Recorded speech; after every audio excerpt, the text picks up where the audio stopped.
Secara garis besar, cara kerjanya dibagi menjadi dua, yaitu titrasi pembakuan larutan NaOH. Tujuannya untuk menentukan konsentrasi larutan NaOH dengan larutan asam oksalat 0,05 molar. Persamaan reaksi yang terjadi adalah asam oksalat ditambah natrium hidroksida menjadi natrium oksalat dan air. Yang kedua adalah titrasi penetapan kadar larutan cuka.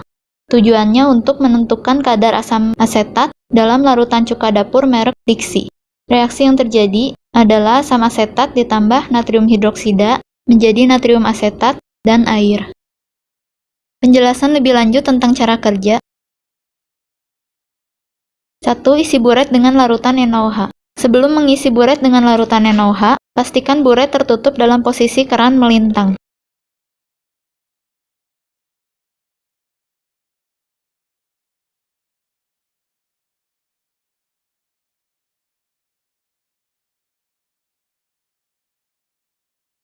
Isi bagian bawah buret dengan cara membuka keran buret. Untuk awal, isi buret hingga angka 0.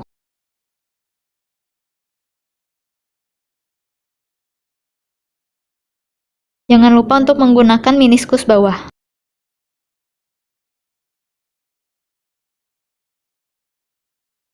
Skala buret makin ke atas makin kecil. Jadi angka 0 ada di atas.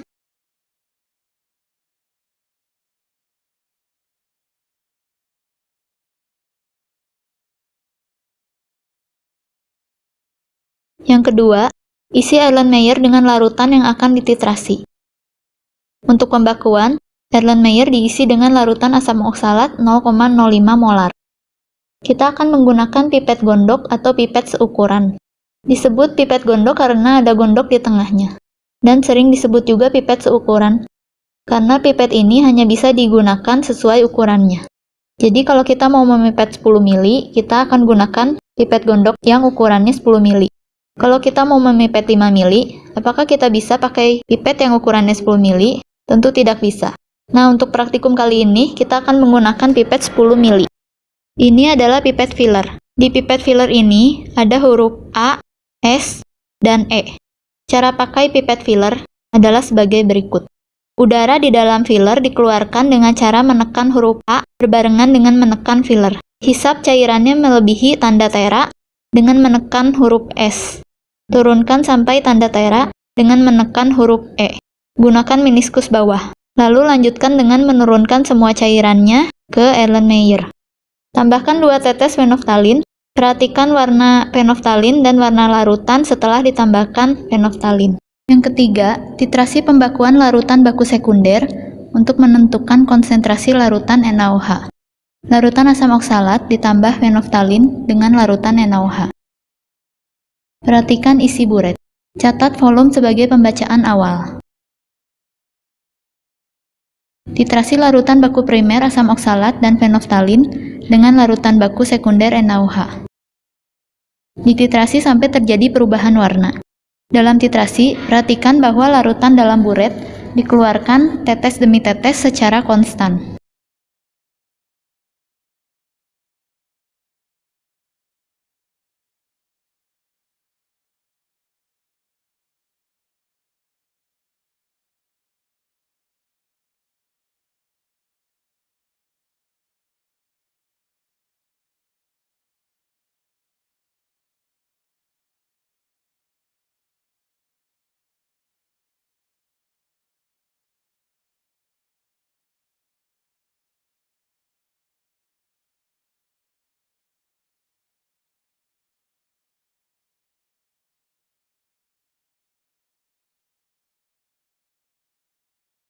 Titik akhir titrasi pada titrasi ini adalah warna merah jambu muda sekali yang tidak hilang dengan pengocokan selama 20 detik.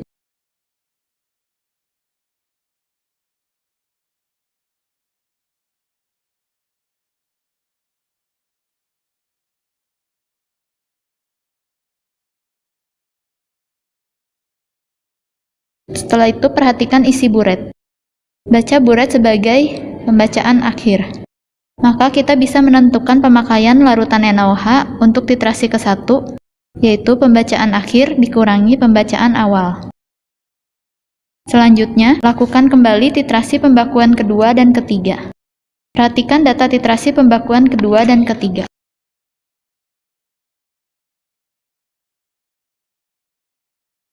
Lalu isi tabel kegiatan A dan tentukan pemakaian larutan NaOH pada titrasi kedua dan ketiga.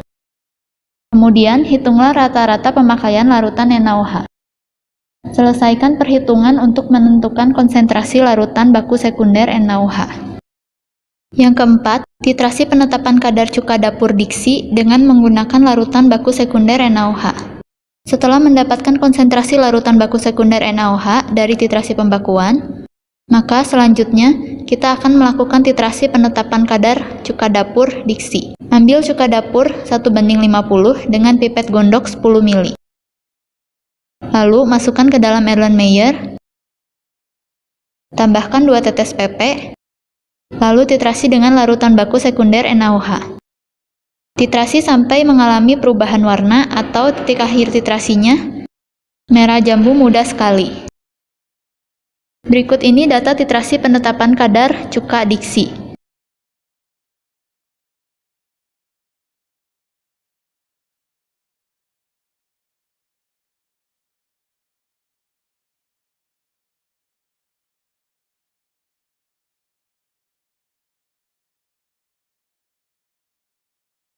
Kemudian, isi tabel kegiatan B.